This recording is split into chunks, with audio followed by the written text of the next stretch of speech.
Right, that's far enough. I think we're safe for the moment.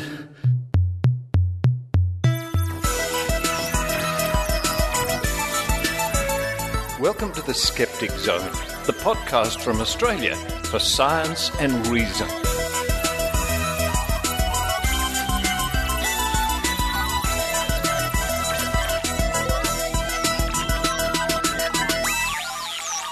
Hello and welcome to the Skeptic Zone, episode number 224 for the 3rd of February 2013. Richard Saunders here with you from Sydney, Australia. And that little bit just before the introduction music, that's just a little tease, a little sneak peek into Project Solar Flare. More about that in the coming weeks. Project Solar Flare. But on this week's show, wow, what a treat for you Red Dwarf fans out there. Maynard went along to Culture Shock Events here in Sydney. Pop Culture Expos, Convention and Events. You can visit them at www.cultureshockevents.com. Anyway, Maynard met Robert Llewellyn and Craig Charles from the Red Dwarf program. One of my favourite programs since 1988, in fact. Lucky Maynard. Anyway, he chats to Robert Llewellyn with a little bit of interruption by Craig Charles about skepticism, new car designs, and of course, being on Red Dwarf. That's coming up at the top of the show. Following that, it's a little extract from the latest edition of The Skeptic magazine, the journal from Australian skeptics, by our editor Tim Mendham, about doing-it-yourself media. Getting the message out with reference to the Skeptic Zone. And following that, it's more of Maynard's spooky action from the recent convention in Melbourne, the Australian Skeptics Convention. Maynard chats to Dr Meredith Doig from the Rationalist Society of Australia. In fact, Dr Doig is the president of the Rationalist Society of Australia. She gave a wonderful talk. Well, she was part of a panel at the Melbourne Convention, and I think you'll find this interview with Maynard very interesting indeed. And of course, for more information, visit www.rationalist.com.au. And I must mention that Sean Fairclough will be touring Australia and New Zealand, appearing at the Sydney Opera House on the 24th of March. You can find out more at the Rationalist Society of Australia website.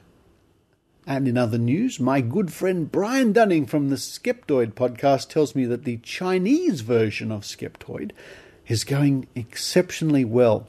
Thousands of downloads. Great news, Brian. Skepticism in Chinese.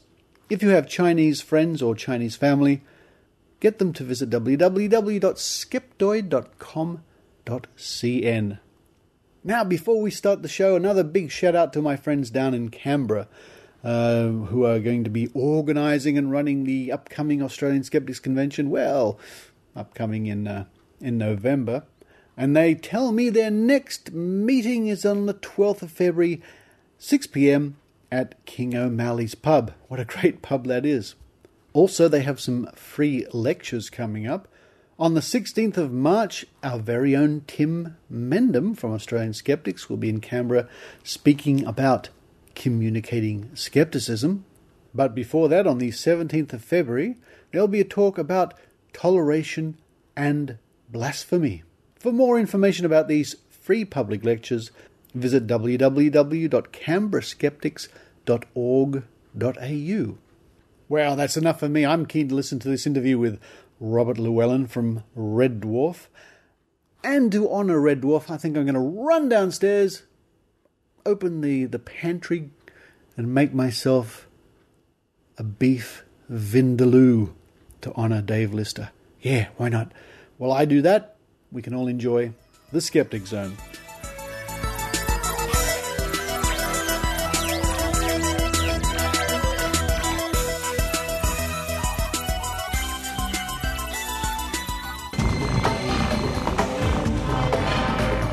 Here's Maynard's spooky action at a distance. Well, I'm in a spacious, palatial apartment here known as the Siebel, and there's so much gold and bling around. There can only be one man in this room, and that would be Robert Llewellyn. How are you? I'm very good, thank you. This is just like my home. You know, I'm used to this level of gold trim. Oh, look, you're an acting Leviathan. You're a spokesman for the power of the Toyota safety capsule. I mean, really, you've done it all. That's an unusual sort of concoction of things, but yeah, no, that's true. Yes, I did. I'm here because of the safety of the Toyota capsule, as you rightly say. Do you still drive a Prius, or you just use strictly public transport these days? No, I do still drive, and I now have a plug-in version, which is a 100 miles per gallon plus vehicle. It's very impressive. What's the range of that? Because I love how people are worried. We have range anxiety here in Australia with electric cars. We're worried that we're going to go out in the middle of the Simpson Desert and there's going to be no batteries. Yes, I know. Well, this is a variant of that. So it's a plug-in hybrid. So you could drive from here to Darwin and back without running out. Because as long as you get some petrol.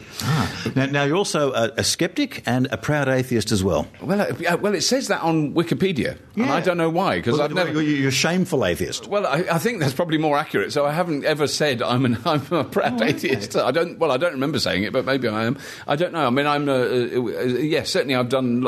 I didn't know I was a skeptic till I met loads of skeptics who said you're a skeptic. So I went, all right, I'm not going to argue. Yeah, it's kind of interesting because I'm interested in science and all that kind of stuff, and I truck with the skeptics. And when do you think you actually cross the line and become a skeptic? I don't know how you know. How do you know? I suppose. I mean, I do a lot of talks to skeptical societies in the UK, which are.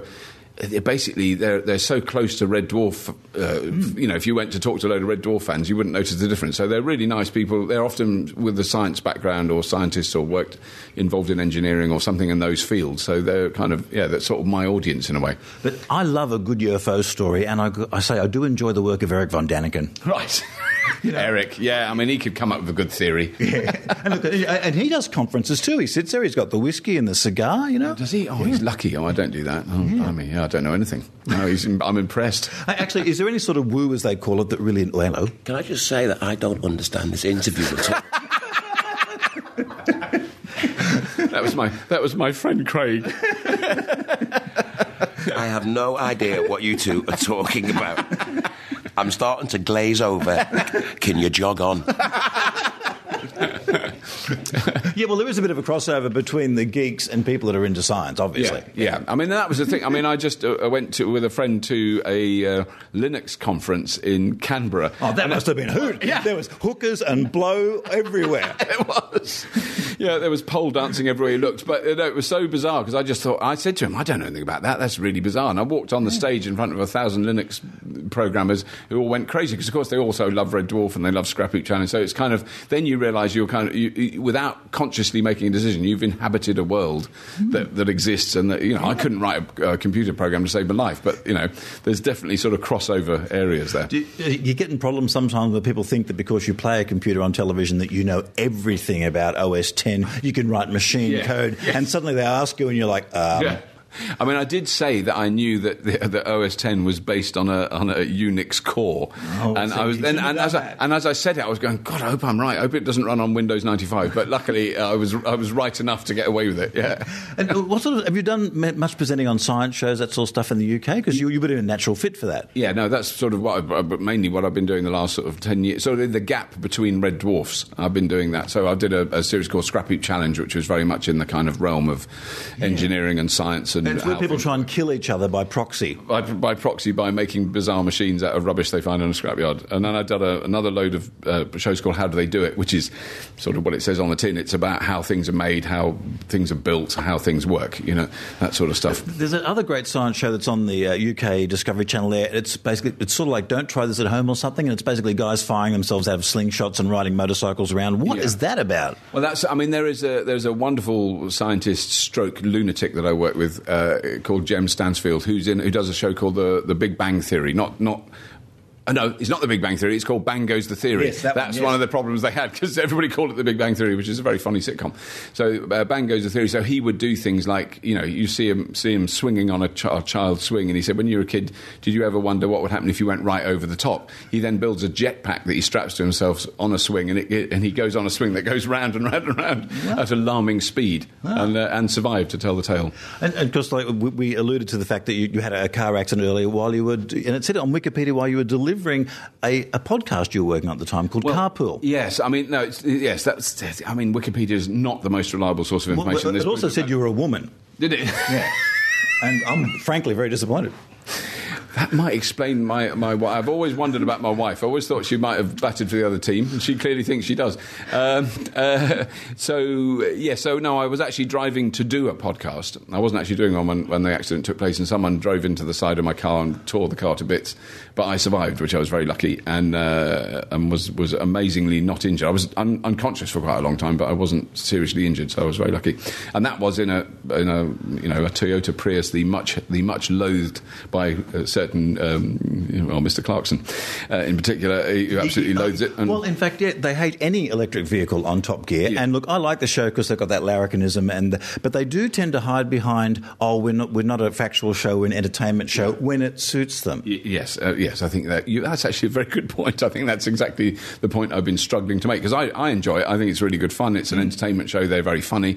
I think what they do is great. And then they'll come out with their sort of party line, and everybody believes it, and then you go, well, actually, that's just not true. Yeah. So, but then everybody, so yes, it's factual and entertainment, but people still believe what they say. So that's a, bit of a problem. And you got the part of Crichton partly by doing a show as a robot at the Edinburgh Festival. Now, how did that happen? And that's luck in the actor's world. I mean, it was a ludicrous bit of luck. I mean, it was because I wasn't. The original plan was I wouldn't be in the play. I wrote it for two other actors, and then one of the actors pulled out at the last minute. So it was either cancel the play or do it yourself. So that's what I ended up doing.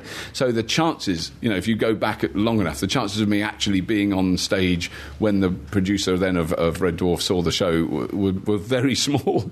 So it was quite a fluke that I ended up doing Red Dwarf. It was boy, has it been an amazing ride. It's been an extraordinary experience to be involved in. Now, you would also cop the most makeup of any of them. You're the one that's got to arrive earlier to have the makeup done? Yeah, certainly. In the early days, there was absolutely no word of a lie in that. I was in there for many hours on my own. But now, more recently, I'm not on my own quite so much. Oh. My fellow actors have a little bit more help in the makeup department than they used to. Actually, I was told earlier that there's very funny photos of you reading a script with reading glasses on these days. Yes, that is true. And the early days of Red Dwarf, I didn't need to wear my specs. Now I have a special pair of very old knackered specs that the arms stretch around my rubber heads. That is very embarrassing, but I have to accept that that's the case now. Now, it was claimed by this guy earlier here that you also were put into the show so you could do the techno-babble as like the Basil exposition of Red Dwarf to move it forward like that. That means you get the tough dialogue and you've got to get it right first time in front of a live audience. Well, it does. It's not quite as bad because everybody has tough dialogue in it. I mean, Chris Barry has enormously complex, twisted, wordy speeches that he has to do. And so we've all got our work cut out getting through Red Dwarf, but there certainly have been times when I've had very complex sort of technical explanations to make that you kind of need to get right because they're factually accurate. It's not kind of science gobbledygook. It is explaining, particularly in sort of cosmological terms, sort of scientific theories. So you have to get that right. You can't sort of botch over it and go, the wibbly-woo has gone flibbity-doo. You've got to actually say what's going on. And have you actually seen a really, sometimes when you go to these conventions, there might be someone who's actually got a better Crichton costume than you actually have. Because yours has just got to be filmed, where they've got to wear around, yeah. I mean, there have been some extraordinary... it's not the most... I think it's a very complicated thing to make. I certainly remember when, in fact, Craig and I were in Chicago, that I met a woman in the corridor who had a really beautifully made Crichton costume, and a head that she'd done really well. It was a bit like origami. It had been made out of card. So from the back, it looked very convincing. But she was quite short and, I'm being polite, quite rotund. And so it was a very unusual-looking Crichton. It was a Crichton that had been sort of squashed in a press. A bit more of a Yoda kind of... Yes, it was a cross between Yoda and Crichton. That's about it. And what actually happened with the American Red Dwarf? The Americans seem to think that they can take any English show, put any hacks in it, and it will be identically successful. Yeah. But why do they think that? It has failed repeatedly. Yeah, I don't... I mean, it's the sort of background to that show I was really not involved in. I mean, I kind of landed in Los Angeles, was sent to the studio, got covered in rubber rubber and plastic and did it, you know. And did they get you to do an American accent for the rope? Yeah, which was really embarrassing because I was with proper Americans that apparently have had practice. They can do it much better. So that was quite weird. The whole experience was bizarre and weird, and I was, without question, hoping that it wouldn't go ahead. And luckily it didn't. So, I mean, it was one of those things where you sort of... I finally agreed to do it just because it was such an extraordinary experience to, you know, be in that environment and sort of see what I saw, you know. Yeah, because with the English one, like you guys are a bunch of screw-ups, where with the American one, where they're trying to actually write funny jokes. They were trying to almost ignore the characters to a certain extent. Yeah, I mean, it was completely different, and certainly the first script we were given was truly atrocious. And interestingly, when Rob and Doug, who were writing the English ones at the time, they rewrote the script and they slipped it to all of us sort of secretly. We all got a copy of their version of it. Ooh. And then the cast were allowed to vote, you know, which script you want to do. The one that we spent $3.5 million on with 20 writers, or the one that Rob and Doug wrote last night while they were, you know, chain smoking in their room. And that's the one we all voted for, Rob and Doug's, which I think so I think there was quite a lot of tension behind the scenes that we, as actors, we weren't exposed to, you know. So. Wow, okay. And is there anything you'd like to do as the ideal project next? Is there something you've got? Everyone's got a project in their bottom drawer that hasn't come out yet. What's yours? I mean, I'm sort of feel very lucky that most of the things that I've been trying to do over the last few years have sort of started to come to fruition. So I'm trying to do... I really want to do a series about the technology that we could use in the future. You know, because there's a lot of television programs about how we used to make things and how things used to work, and particularly in the UK where we have an enormous sort of industrial heritage. And I'm very interested in lots of people playing with steam things and motorbikes and stuff, which is quite good. And Chris Barry did the great UK inventions. He got to almost stack a London bus. He got to put a London bus sideways. It's amazing. But again, that's all stuff in the past. Yeah. Now, what sort of new inventions are the English getting into that you'd like to highlight? Well, I mean, that's one of the things I'm involved with, which is electric vehicles with renewable technology. And there's some amazing materials. I've spent some time with... There's a wonderful university in London called Imperial College, where there's a material science department where they've got stuff in there that doesn't exist, never existed. Hang on a minute, let's just look at that. Look at that. I happen to be wearing the periodic table on my tee. Are you saying that they've got not even down... Look, I love this end of the periodic table where it's Einsteinium and those ones that only exist for a fraction of a second. Well, it's that sort of stuff. So, but I mean, there are things like graphene, which is a sheet material made, and it's 1 atom thick. And it's just when you... And so I've looked at a sheet of graphene, except I didn't know I have, because you can't see it. It's so thin. And so it sort of looks like... It doesn't even look like sellotape. It just looks like weird stuff. You know it's there because they're telling you it's there, but you can't see it. You need about 10,000 layers of it before you can see it with the naked eye. And it only has one dimension, doesn't it? Because it doesn't have more than one surface or something like that. It is a sheet material. So effectively what they're talking about is, I mean, particularly for battery technology, that there is the possibility of literally a quantum jump in battery capacity, which would really affect the way electric vehicles work, because you could have a single battery that would give you, 1,000-mile range as opposed to a 100-mile range. And that's not going to happen in the next 2 or 3 years or even the next 5, but possibly in the next 10, you'll start to see those things come out. And it's where that technology is leading, and then the results of that. Because if for instance, you could buy an electric vehicle that does 1,000 miles on one charge, then all those sort of the resistances that people have about, I don't know if I'll get range anxiety. I've driven an electric car now 35,000 miles in 2 electric cars in the last couple of years. And I don't get range anxiety, but that's because once you drive them, you understand how they work. You understand, am I going to pull onto a freeway when where my range says 3 miles? No, I'm not going to do it. And then you don't get range anxiety. So, I make sure I charge it. And there are now technologies which can charge a battery in a matter of minutes as opposed to hours, that are on motorway service stations in the UK. And I plug it in, go and have a coffee, have a wee, come back, and the car's full again, and I drive on.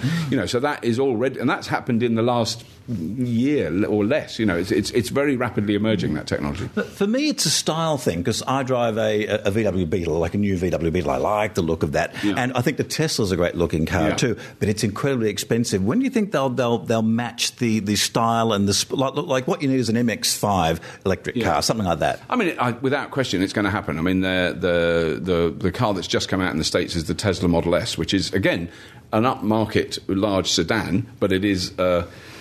it's a very stylish car, and everyone that's seen it go, God, this is a beautiful car. It looks like a sort of half a Jaguar, half Aston Martin. It's got beautiful styling. It has a 300-mile range on one charge. It is sort of comparable in cost to buy it as to a BMW 5 Series, but there's now a lot of videos on YouTube of a BMW 5 Series and a Tesla Model S racing, and believe me, the BMW is left standing. It is a very high-performance vehicle, but it's a big luxury sedan, big 5-seater comfortable car. It's not a little urban runabout, So.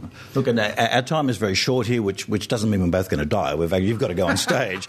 And what is the one question the fans have asked you that has stumped you over the years and continually stumps you? Well, I think it's generally which is your favourite episode, or what's the favourite moment with Crichton. And I mean, we've now done so many episodes. One, I can't remember.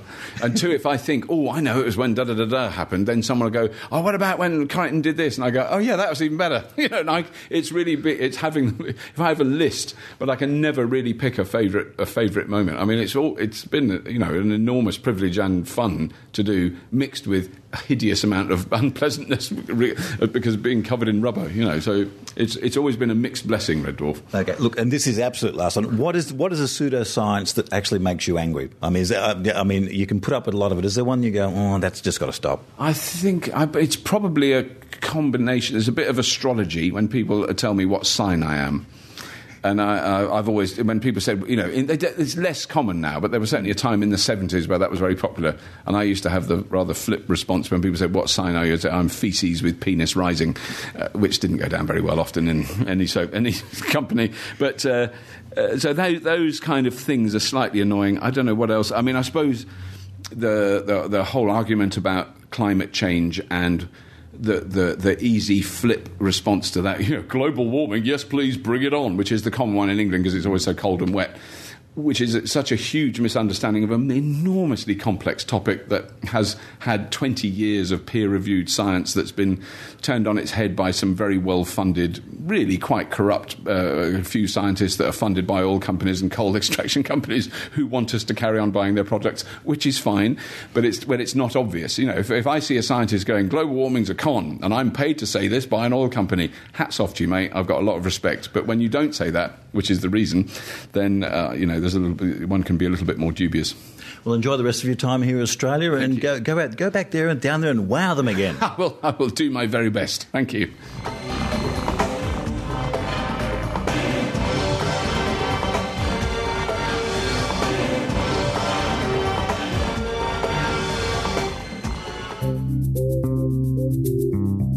The Skeptic Magazine, the journal from Australian skeptics. Subscribe online to the world's second oldest skeptical magazine. Visit www.skeptics.com.au and click the publications link. You can also find there over 30 years of back issues free to download. The Skeptic, the magazine from Australian skeptics.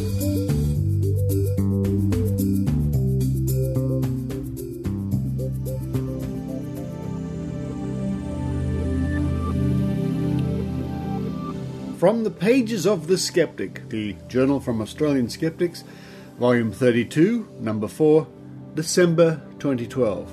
Do It Yourself by Tim Mendham. Getting the skeptical message across through the mainstream media can be an uphill battle. So, why not create your own? The medium and the message? Tim Mendham goes online. The concept of the amateur media mogul is appealing to those who feel disenfranchised by the big newspapers, TV and radio networks. Bypassing those near monopolies and producing your own editorial content seems to be a worthwhile alternative as long as you can identify an audience, manage the technology, develop the content that will hold your audience's interest, and find the often considerable effort of producing regular programs. It's just that easy. In the last century, audio content companies used to supply radio stations with packaged programs, music, talk, etc., that the stations could play as they see fit. In a way, those could be seen as the precursors of podcasts. Unlike these packages, however, podcasts are available to anyone with an internet connection and represent a more direct way of passing information to a specialized audience of interested parties. Podcasts are normally audio files that can be downloaded to computers and more often portable devices, thus iPod plus broadcasting equals podcast. The video alternative, not surprisingly, is called a vodcast. The technology has been around since the start of the century, when early MP3 player manufacturer i2Go began supplying content for its portable MP3 players. The company introduced a digital audio news and entertainment service called myaudio2go.com that enabled users to download episodic news, sports, entertainment, weather, and music in audio format for listening on a PC, the eGo portable audio player, or the MP3 players. Programs were originally downloaded directly from the supplier, although third-party distributors such as iTunes are now the main source of the files. The term podcast was first used by a Guardian journalist in 2004, and since then the medium has more than blossomed. Estimates of how many there are vary, especially with foreign language versions, but numbers between 100,000 and 150,000 have been given. The vast majority are in English. Individual skeptics and skeptical groups have taken advantage of this technology, and Tim Farley, www.whatstheharm.net, estimates that there are 95 such podcasts currently around the world, with 11 sourced from Australia. Between them all, about 2 hours of content is published every day, ranging from a few minutes to an hour and a half per episode. Most are available for free, although some suggest a minuscule regular donation would come in handy. The first Skepticism podcast is said to be Derek and Swoopy, a US-based program which started in April 2005. It changed its name to Skepticality, which is now the official podcast of Michael Shermer's Skeptical Society. But how successful are they? Farley lists a further 31 that have passed on to the great podcast in the sky, though some of those, it must be admitted, have not much passed on, as morphed into something else, such as the Skeptic Tank into the Skeptic Zone. Richard Saunders, Australian Skeptics Inc. president and producer of those two podcasts, says that the Skeptic Zone, www.skepticzone.tv, has been online since September 2008. It averages about an hour of content weekly. Before that, he did a vodcast called The Tank. That was 30 minutes about every 2 weeks, which is really hard to film and produce. And before that, there was the Skeptic Tank, which dated back to 2001, when members of the Skeptics appeared on a segment on Net FM, an internet radio station. He admits that it's not always easy finding an hour of content every week that's going to appeal to an audience and make them want to return week after week. I do what I can in conducting interviews or doing field reports myself, but I rely heavily on my reporters to come to the aid of the show. Over the past few years, Maynard's reports and interviews, Maynard's Spooky Action, have added immensely to the show. The Skeptic Zone also includes informal chats between various members of the Skeptics, the think tank, and specialised editorial columns such as Dr Rachie Reports from Rachel Dunlop, Grain of Salt from Iran Segev, and Reality Bites from Joe Benamu. So why did Saunders launch the revised program? The Skeptic Zone always has been about segments, Saunders said. That is still the case to this day. I tried to have reports like Dr Rachie Reports that people would get to know and look forward to hearing again. That is also why each major segment has its own theme music. People, reporters and segments come and go, but the show has not changed since we launched it. And why did he launch it? The time seemed right in 2008, and podcasts were popping up everywhere, covering all sorts of issues. I also found that most people would rather listen to an audio show than try to watch it. It's much easier for people to put on headphones and go jogging, commuting or driving. He admits that it's a tough market and to get a reasonable audience is really hard. Many shows just disappear after a few months when the people behind them realise what a commitment it is to always get that show out. Also, being an Australian show means my audience will never be as big as the US-based shows, such as the Skeptic's Guide to the Universe, SGU. However, more people download the Skeptic Zone in the USA than Australia. The audience for skeptical sites can range from a few dedicated listeners to those in their thousands. The 80-minute SGU, which launched in 2005, has approximately 100,000 downloads per week. But the mainstream media are still, shall we say, skeptical of the skeptical audience. After all these years, Saunders said, they still look at us as another fringe group or a strange gaggle of old white men who don't believe in anything. I think we can change that, but it's a very long road. I like to surprise the media by saying things like, as far as I know, the universe is teeming with life. This can often really confuse them, as I don't then fit the pigeonhole. One program that did include a skeptical component on a regular basis was The 1-hour talent program run on the 7 network that basically pitted several psychics against one another, participating in trials which challenged their purported abilities in activities such as clairvoyance, telepathy, and mediumship to determine who is Australia's top psychic. Saunders was one of the 2 judges on the program. The other was psychic Stacey DeMarco. The show ran for 2 seasons so far and has been criticised by both skeptics and psychics for editing content for effect.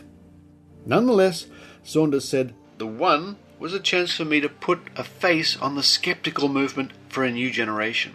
I knew I would never change the mind of the true believers, but I really wanted to have people see that we are just human and can have fun, but also make insightful comments.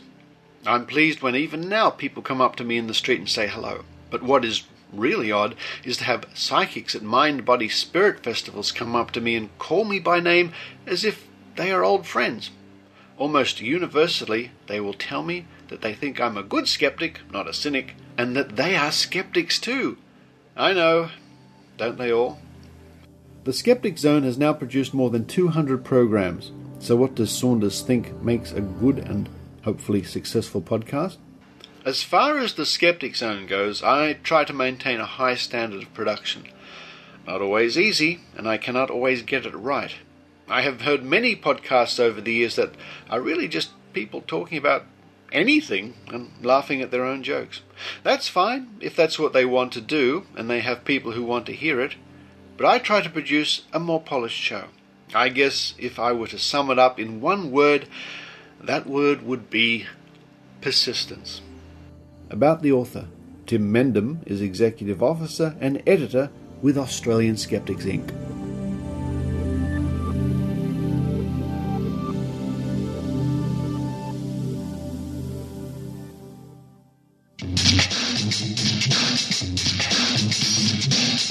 This is Desiree Schell, host of Skeptically Speaking. Check out our website at skepticallyspeaking.com and listen to us live on CJSR 88.5 FM in Edmonton, Alberta, Canada. I now return you to the Skeptic Zone.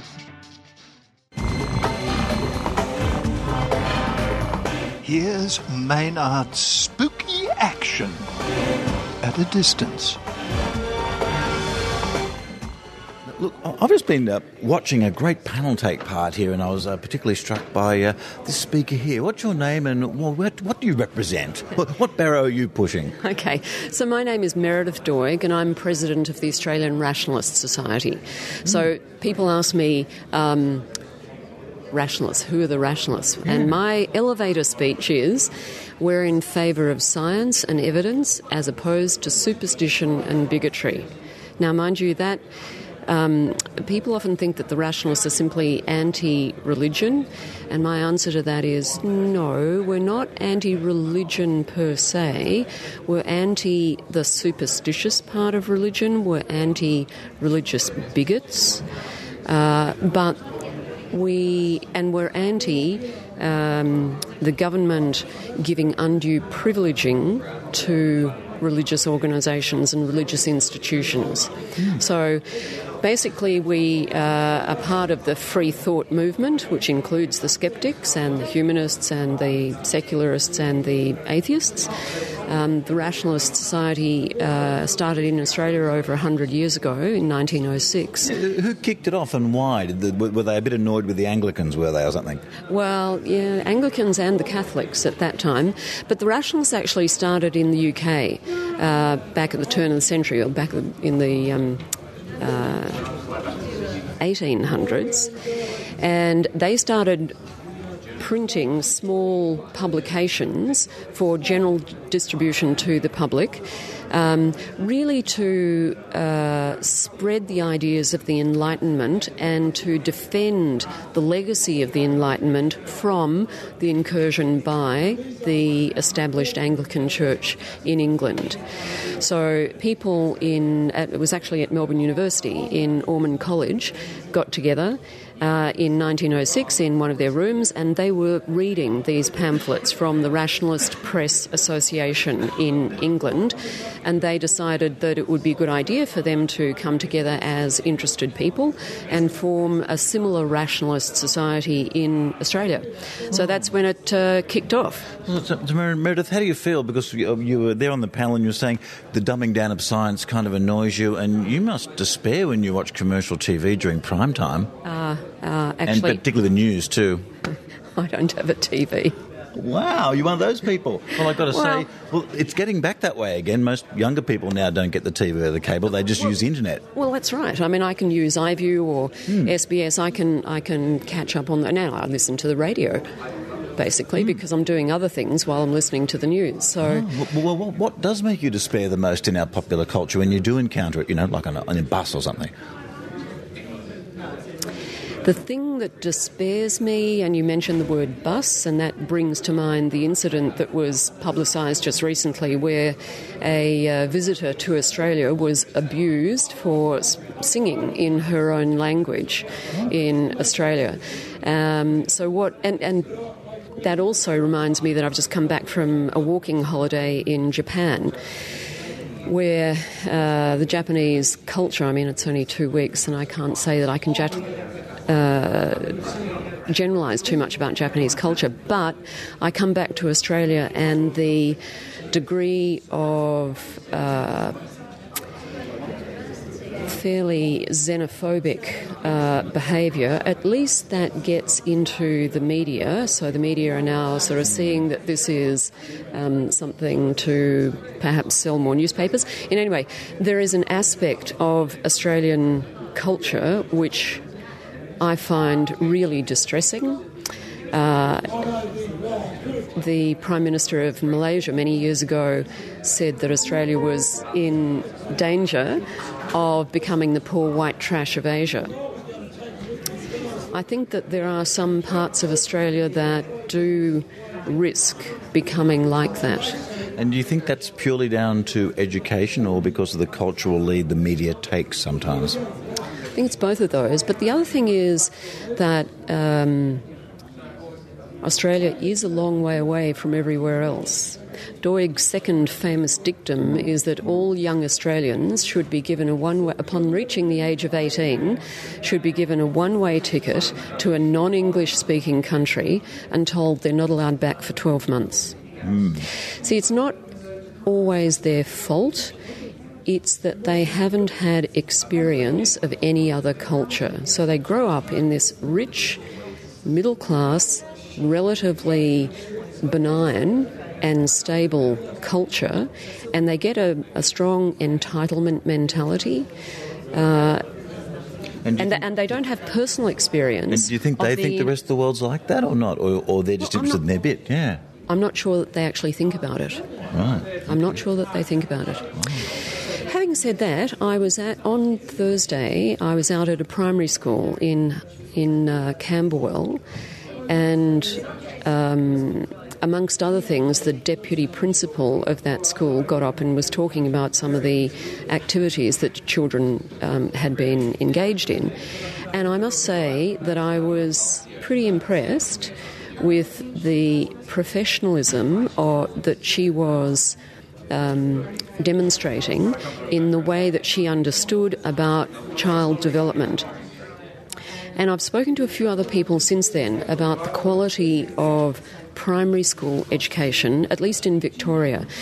And I think that, I haven't had much to do with primary school education, I must admit, and since I was at primary school. But I think I'm probably more confident of the primary school education compared to secondary school education, or even perhaps tertiary education. I think primary school educators have a pretty good view, that is a pretty secular view, about how to educate kids and to instill values. But, we are being undermined by evangelicals who seek to instill in kids that, God or gods exist, that hell's a pretty scary thing to put into anyone at any age. Instilling shame and guilt when it's absolutely unnecessary and very negative. We all know Catholics or lapsed Catholics who will say to you that, you can walk away from Catholicism, but you never get rid of that sneaking suspicion of guilt, which I think is a really negative. Well, it depends on what you're guilty about. If you do actually do something bad, you should be guilty. Historically, it served them well because it's a great way to control people. Well, exactly. Yeah, guilt and shame. Yeah. And look, one of the last points you mentioned there is you said we need to teach critical thinking about critical thinking. No, sorry, it was critical thinking about film appreciation. Oh, that's right. I was drunk up the back. Well, no, but the point was that the previous speaker had drawn the audience's attention to two films to say that films are not necessarily dumbing down. Some are, but some aren't.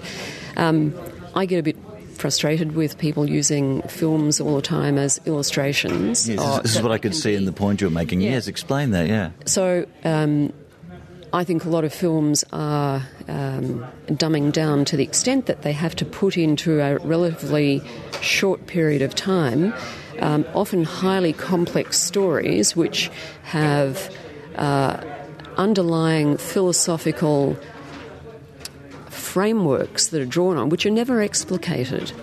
They're highly symbolic, and I think that we have to teach kids to be able to. Give me an example of one of those films you might like to think of. Oh gosh, well the example. Star Wars was mentioned, and it's got philosophy, pseudo-religion, it's got everything in it. Yes, but when people watch something like Star Wars, how often are they actually thinking about those things? What they're thinking about is the U-Boot cinematic effects or the simplified contest between good and evil. So my argument would be that films can be a vehicle for explicating the big questions of life, what is right, what's wrong, what is moral, what is immoral, but often they're not. They're just used at a very superficial level. So my call was to actually use critical thinking to analyse films and draw the most out of them rather than just sticking at a very superficial level. Now, you've said that some people in the media you've had contact with are prone to conspiracy theories or thinking a bit of woo themselves. How do you combat that, particularly with the limited amount of airtime you get with them sometimes? It's not so much journalists or people in the media. It was my brother. Well, he should know better, or was he just doing it to annoy you because you're his sister? No.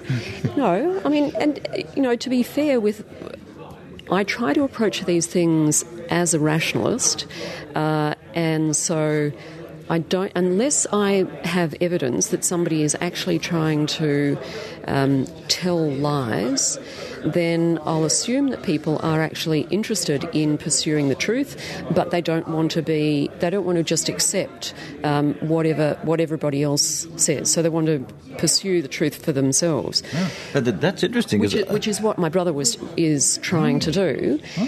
So But when he comes up with things like chemtrails, and I think, oh my God. I think you find they're actually known as persistent jet contrails. Yes, exactly. So what you have to do, because sometimes, I'll be taken by surprise, somebody makes a statement about something I think that doesn't sound right, but I don't have the evidence to hand. So what I'll say is something like this: well, this doesn't seem to fit in with my understanding of the science or the physics or what other people are saying, but I can't say definitively because I don't have the evidence and the data to myself, but I'll go away and do it. So I go away and do the research. And then I'll come back and say, well, except that if you have a look at A, B, C and D, it counters everything that you've been claiming. So what do you say to that? And I think one of the other people on the panel said it really well. You don't try to undermine people as people. You respect, that's part of a secular value. For my way of thinking, you respect other people unless you have evidence that they're actually disrespecting others by trying to just be a snake oil salesman deliberately. So you respect other people, but then you get the evidence and you try to present that evidence to them in a reasonable way so that you don't emotionally set up an equal and opposite emotional response. So they immediately get this emotional rejection of what you're saying, or they become emotionally defensive. You try to keep the lines of communication open so that at least they have an open mind to receive the sort of things that you want to get across to them. Look, as someone that's been involved with the Rationalists for many decades, I'll leave you with this question. Is there any extraordinary claim you've ever heard that you wish was kind of real? Is there some claim, medical claim? Is there some ghost claim, some UFO claim? Is there one claim you think, well, that would be cool if it was real, but unfortunately it's not? That has never even occurred to me, talking to people who are dead, because I always say to people who say, well, what happens after you're dead? So I say, well, what happened before you were born? Do you remember what happened before you were born? No. Well, that's what it's going to be like after you're dead. But that's never really been one of those things that wouldn't it be fantastic if we could do that? But I think it was a really interesting question. I was trying to think about what I really would like to be true, and I think what I really would like to be true is the theory of Gaia for the Earth. I mean, the theory of Gaia in a way is a metaphor, but what if the Earth really were sentient, so that despite the worst things that human beings could do to the Earth can deal with it. It's like you get a cut on your arm, and our body repairs that cut, that damage. So human beings are really damaging the Earth, so it would be fantastic to think that the Earth were a sentient being that could deal with that damage, irrespective of what human beings do. But despite what we do, the planet will still be here. It'll just be in a different state. We just won't be able to live on it. It might be dead. Yeah? Yeah. Wow. Well, on that cheery note, it's been lovely talking to you. Now, where can we catch the Rationalists online? www.rationalist.com.au. Thank you for your time, Meredith. My pleasure. Thank you.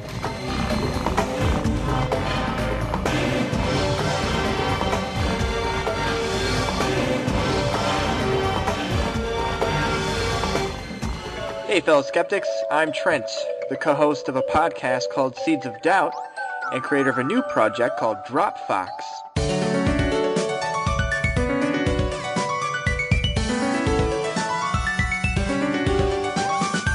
Dropfox is dedicated to providing new music for your radio show or podcast and to help support your cause through the sound waves. The song you're listening to is called Keep Looking Up and can be heard on the podcast Oddments by College of Curiosity.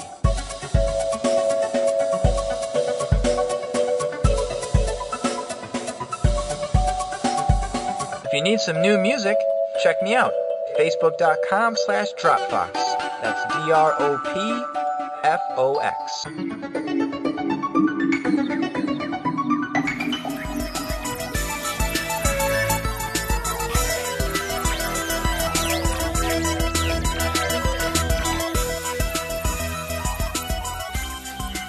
Thank you for listening to the Skeptic Zone. In the coming weeks, maybe a few more hints and teasers about Project Solar Flare. And in some very exciting news, it looks like, hopefully, I'll be visiting Europe in April. In fact, I've been invited to speak at a conference in the Czech Republic. I'm going to try and sneak in a visit to Oslo and a visit to Manchester while I'm at it. More details about that coming up soon. Oh, the deal isn't done quite yet, but it's looking quite hopeful. Wow, more frequent flyer points for me. But for now, this is Richard Saunders, signing off from Sydney, Australia. You've been listening to the Skeptic Zone. Visit our website at www.skepticzone.tv for comments, contacts, and extra video reports.